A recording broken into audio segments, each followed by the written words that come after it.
Howdy, folks. Welcome back once again to another live episode of Lawrence Jameson Show. You in for a treat on this one? Because I'm all fired up because it's mail time again.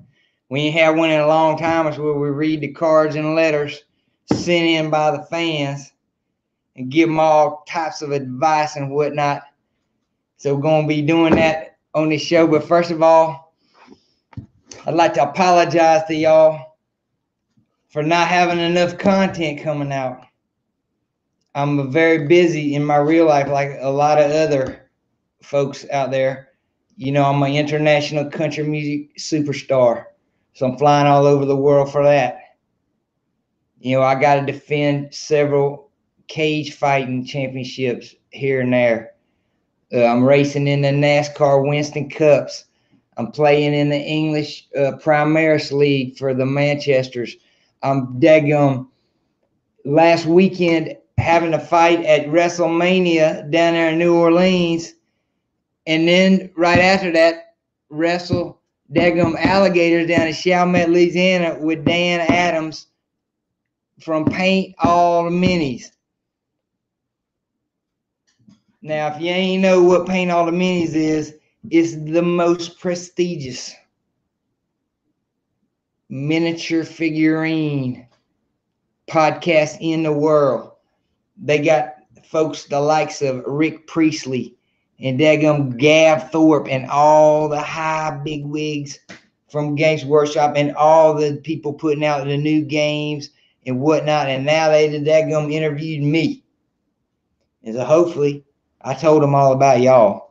So hopefully y'all going to tell some more people and we're going to get a little bit more subscribers. But I really appreciate everybody who's subscribed to this channel so far, and can appreciate this type of information and humor that we're putting out here for y'all. So anyway, I want to apologize about that. But anyway, I got a link down there in the description coming up to the Paint All Minis.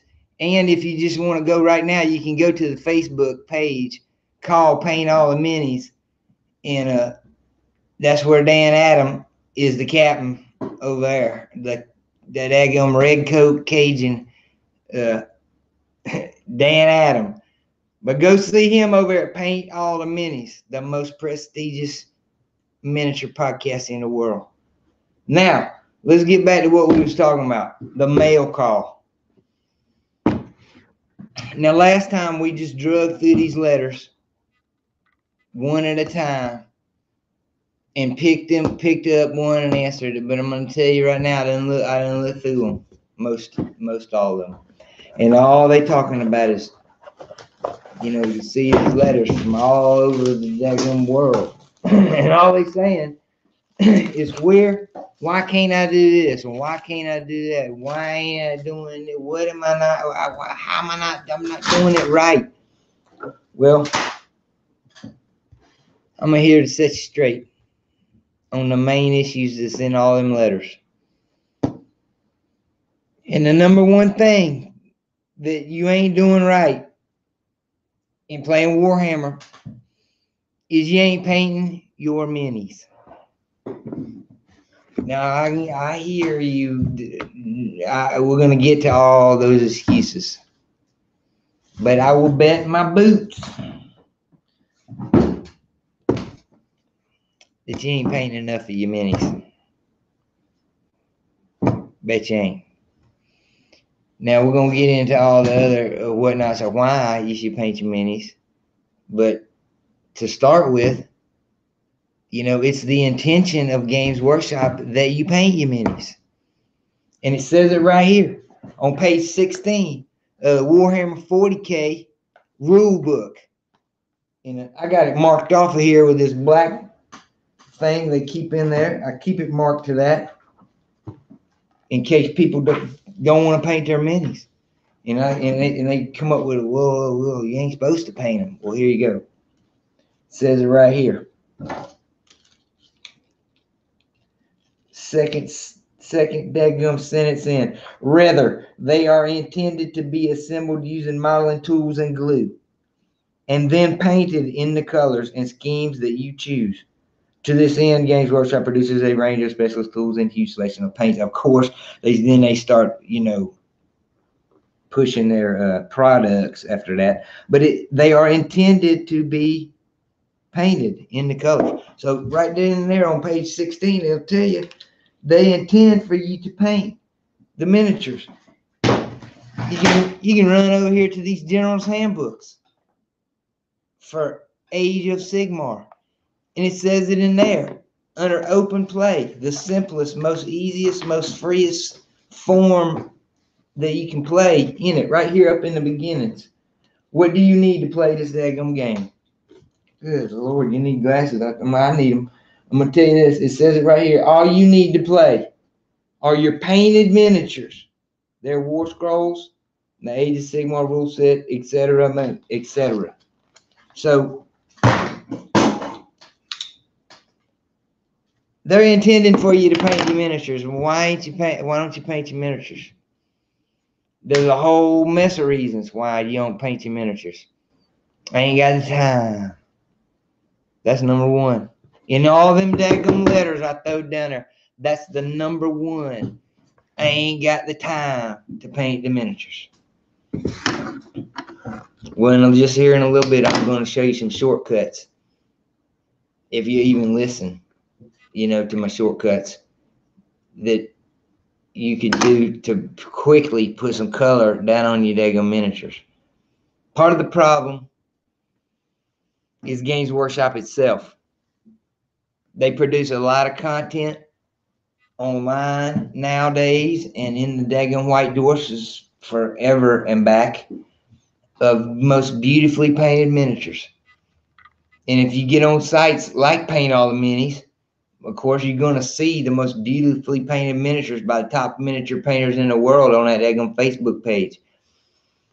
And if you try to make a go at it and you're a beginner, you ain't going to come to that level unless you're some kind of crazy prodigy or something. I mean, you're not going to come to that level quickly at all, and may discourage you. And a lot of folks get discouraged, and because they can't paint to that level, they just say, "I ain't gonna paint at all." I don't want to ruin the miniature. What if I want to sell the miniatures? Well, I'm gonna tell you this: every other question on the daggone Facebook groups is, "How can I strip miniatures down?" And since Simple Green and things like that come out, it's pretty much is one click of some bozo telling you that you need to put Simple Green in a cup and drop your miniatures down in it. So that ain't a good enough excuse neither.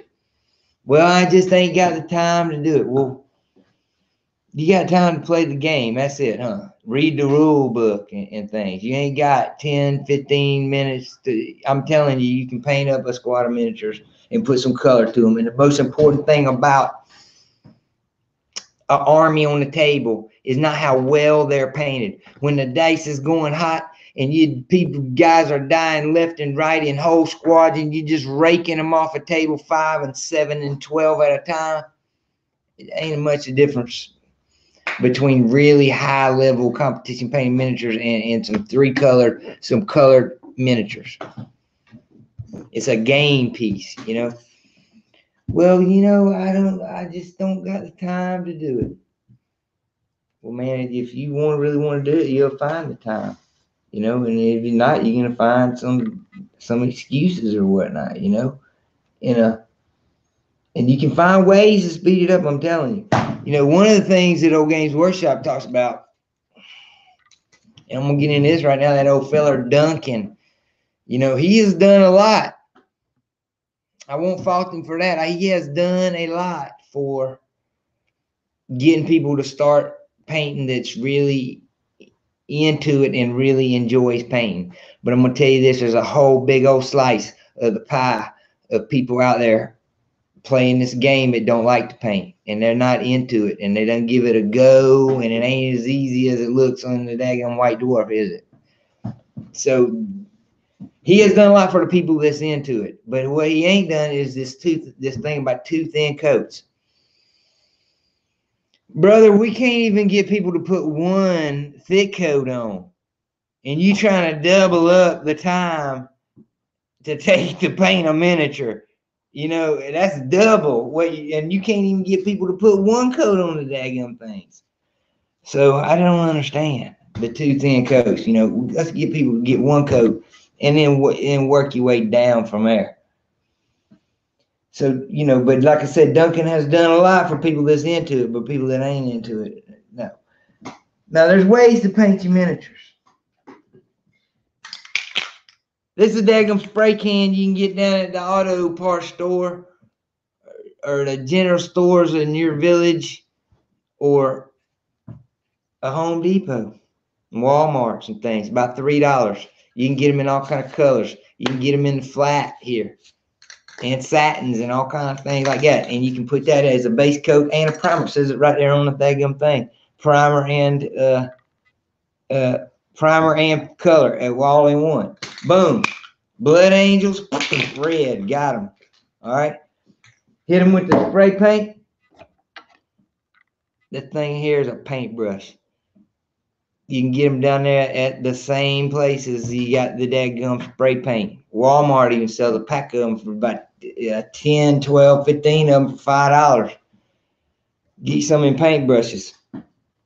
Color the shoulder pads. A different color on this squad and a little bit different color on this squad. Paint the daggum gun silver. Recolor the bases black. And there you go, man. You are on a start, and then at your leisure, you know, paint it. Now you got a painted army. You ain't put a whole lot into it. You ain't got to put a whole lot of time into it at all. There's all kind of other tricks. If you're really into it and you can find other ways to speed paint these daggum miniatures. Sketch painting is one. I'm a big proponent of that. Go look at the daggum Lawrence Jameson channel. Early on, I had some sketch paint videos where I was just one by one, showing you exactly how to do it, straight up and down. Home Depot to get most of my primer and base coat. Yep, that's right. That's right. They don't. And you know something, man? I walk up in daggum dollhouse stores. What do you think about that? You know, because I get different types of different flocks and different miniature. They're selling miniatures, all right? They're selling miniatures. And their scales might not be exactly the same as our scales, but, you know, I got to bite the bullet and go up in a dollhouse store. So you can be all right up in there as a nerd. Look, you know, up in I've done seen some craziness up in Home Depot too. But if you really get into it, you can drop $20 daggum or more to Games Workshop to get this here. It's the best spray paint in the world. I'm not a daggum shill for Games Workshop, but this is the best spray paint in the world. And it gives you the exact colors that you got from with the paints. So you can spray paint, man, and spray paint ain't hard. This is, like I said, the best spray. It's hard to screw up with this spray paint here unless you just sit there and hold it on the miniature. I don't know what they done. It's worth $20. I never thought I'd say that. Go look at one of my videos from last summer when I was laughing about these cans here, about spending $20. I got give some of these cans. They turned my thing. Now you ain't got to spend $4. I'm gonna prove to you right now I ain't no daggum Games Workshop shill, because I'm gonna tell you right now these paints right here, Apple Barrel, Folk Art, is some of them. They sell them down at the Walmarts. They sell them down at the Home Depots, I think now too. Everywhere you can get it, any kind of dollar stores and things, because they only cost about $1, right? And they're all right. I started with this. I painted up a lot of stuff with this, man, when I first started out, before I become a rich superstar and was able to afford all the Games Workshop stuff. Because I know, I mean, you know, y'all may already be rich. That's the only way you afford most of the Games Workshop. But some of y'all might be first starting out, just like I was, in a folk art. And they made right here in my hometown, up here, daggum near to me, just about a 45-minute horse ride away from me is Norcross, Georgia, where they're making all this. And it's good, so you can get into it on a budget. You ain't got to spend the moon and daggum give Games Workshop all of your money. You've already given them all the money for the daggum overpriced miniatures, but that's a whole nother topic. Now, they didn't give me a list here that I'm going to have to look at, because this was supposed to be a regular show and whatnot. I done covered all these daggum things, you know, all these things. All right, now, why would you want to paint? Why am I so, oh, you need to paint, The big argument against all this is it's my hobby. I can do what I want to. I'm going to hobby like I want to. Fine. Put them all together and make them in gray plastic. But the minute you sit across from me, whether it be a tournament, just down there at the daggum game store, up in my house, anywhere, when you're gonna play a game against me, and you set down a whole army full of unpainted miniatures, you know, you're playing unpainted miniatures. Now, what could you do about this? You could give the painted miniatures a +1 against unpainted miniatures. I'm a big proponent of that one right there. You know, I'm a big proponent of that one. But that ain't never going to happen. You could give some type of command points or glory points, you know, some type of reroll, that something just to get some kind of incentive to do that. But man, you got to paint your minis, because once you plop yours down, now you become part of my hobby. You're going to play against me with a whole army full of unpainted miniatures. Now, it's okay if you just bought it last week. That's fine, man. I play with unpainted squads all the time. Or just primed up or whatnot, you know, when I'm testing them out, or I just bought them, or things like that, when I'm incorporating them into my army. But man, this game is intended, if you're going to play against other people, you want to paint your miniatures. You know, there's all kind of aspects to this hobby, but I don't think one of them is just putting together the models. That's just a auxiliary, you know, thing, a midpoint actually, between buying the models and painting the models, and ended up playing the models. Why are the Imperial Fists not good in 40K? Dude, we could get into all that, man. We could, man. More importantly than that is why Games Workshop just pawned off the daggum Rogel Dorn Primarch to Forge World. They can't nobody get. You know, I'm gonna tell you this: how many cows I'd have to sell and chickens over here before I could make a Forge World order to try to get all the way shipped over here on a slow camel coming over.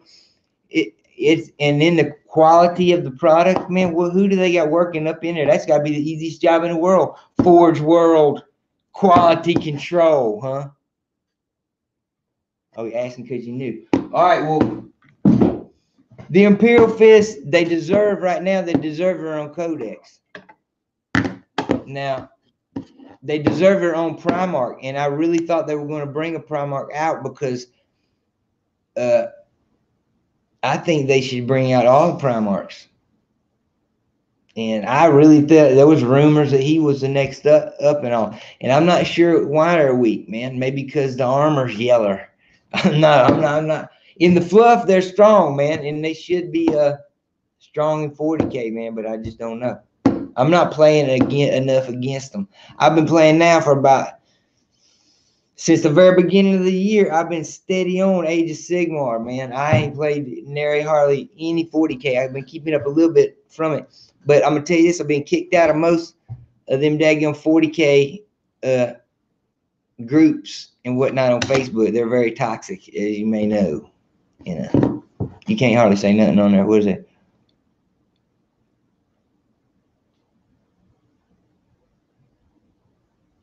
Should you get Blood Angels or Ultramarines for my Custodes?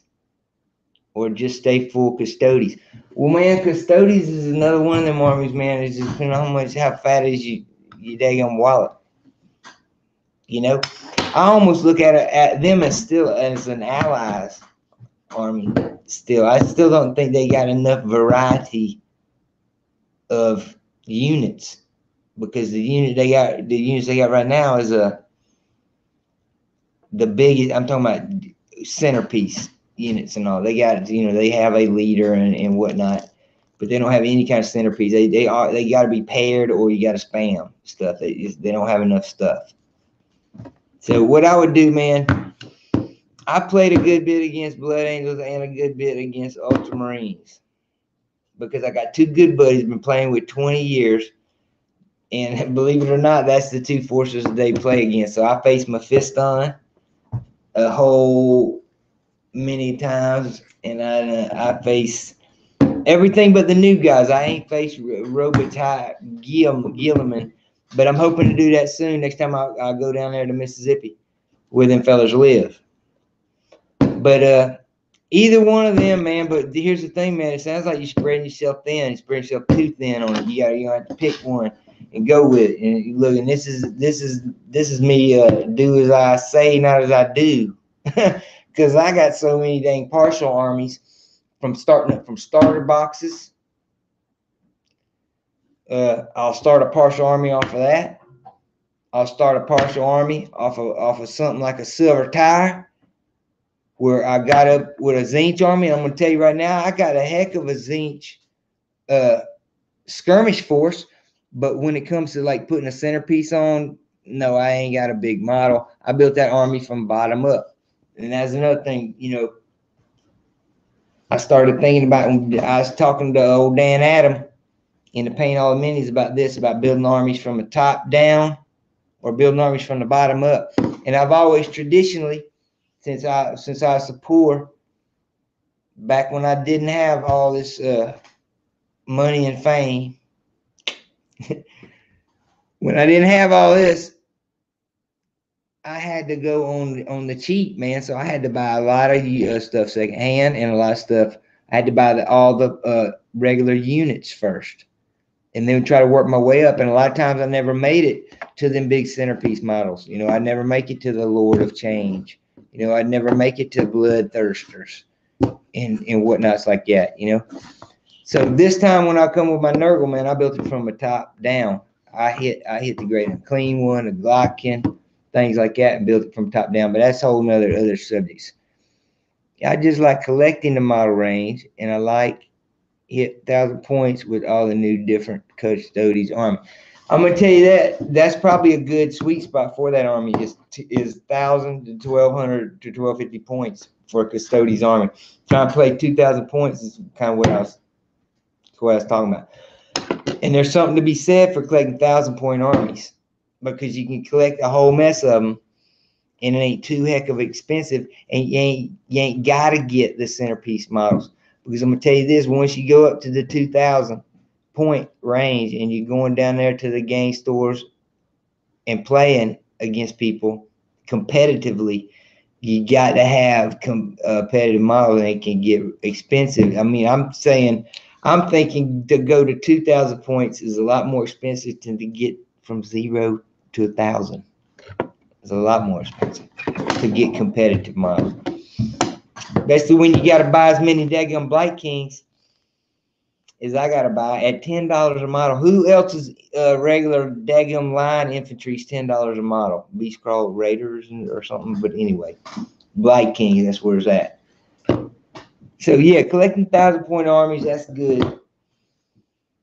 There's one more point I wanted to hit on that I hit on in that last video. Man, I still hear it just left and right, man. And I still don't understand it. And I'm still sticking with my guns. I'm going to tell you. I don't know how it got run off. It must be the British dialect or whatnot. But it's the cannon, them cannons on the side of a Land Raider. There's usually two of them link up there. You know what it is called. Starts with an L, ends with an N. You know, and I have called it since day one a Lays cannon. And day one was back in about 1990 when I first got introduced to the game. Now, I call it Lays cannon, and everybody else in the world calls it Laz cannon. And I wondered where it come from. If somebody could put in the comments where it comes from, please tell me where it comes from, because it's laser cannon. Lays cannon. Lays cannon. Where it become Laz up in there, I don't know if it's like, you know, we sent a missile into the laboratory in Iraq instead of we sent a missile into a laboratory in Iraq. So, I don't know whoever some kind of something's like that, but we're gonna become last canon.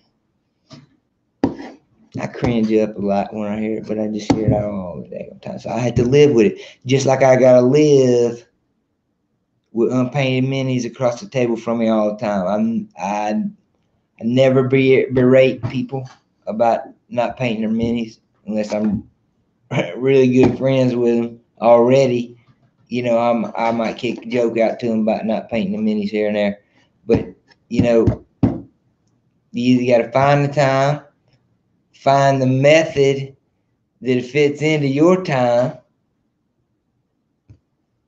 or don't do the hobby, man. I'm not telling nobody don't do the hobby, because you got into this hobby. If you got this far down into this video, then you're pretty into this hobby. I'm gonna tell you that. If you watching this kind of content, you pretty into this. So that's about all I got for this time. It's supposed to be just episode 1. Lawrence come down and said, we're going to do one episode, just do about 30 minutes on the mail call. And y'all seen what I done. I might get in trouble for just tossing all the letters and then just going off on paint your daggum minis. But I thought, since I had just come off of the daggum paint all your minis, now look right down there in the descriptions where I'm going to put the paint all minis. If there even is a website, I'm going to find out or whatnot. But you can get to his podcast and things. But go join the Facebook group. I believe he'll let you join. And you ain't really even got, they like for you to post up things there, but you can join just to be a sneaker, a lurker, and just look if you wanted, because you got some of the top ones in there, man. You got daggum Amy Snuggs is up. I'm not going to drop a bunch of names up in there, but you got the top painters in the world, and it's not just Games Workshop is up in there. You got painters from historical as well up in there. You got some of the top. Like I said, I ain't dropping no names, but it's the top people. So that's about all there is for this episode. I'm gonna try to get off of here, then drop the mouse somewhere during the episode. And I want to apologize once again for not putting out enough content. I've been getting berated by folks, and especially Lawrence, for not putting out enough content. I'm under daggum contract. I'm under a lot of stress and flying around the world doing all these daggum things that I gotta do. And then on the side of that, I gotta find time to play the daggum games. Age of Sigmar. So I'm planning on going up to NashCon in about a month and a half. I'm gonna be having some videos from up in there. Maybe get some daggum interviews myself with some of the big wigs up in there from NashCon. I'm gonna play in the Age of Sigmar tournament and see how well my old Nurgle Force can do. It's not completely optimized out. I can't buy my old wallet can't afford no more Blight Kings, I'm gonna tell you, or Great Unclean ones for that matter. None of that. So gonna have to roll with what I got. I'm just gonna try to improve the paint jobs that I have on it. I ain't trying for no painting count. I'm gonna be up against some of the best suckers there in the whole United States there. So, I'm not expecting to win no paint award. I just want to get the experience of going down there to one of them big tournaments. I ain't never been to one of them big tournaments before. So I'm gonna be giving you a bunch of videos from that. But in between all that, I'm supposed to give another mail call right before that, and I got a whole daggum schedule that Lawrence and them wrote up. So I appreciate y'all coming to watch. Please subscribe to the channel, and I'll see y'all on the flip side.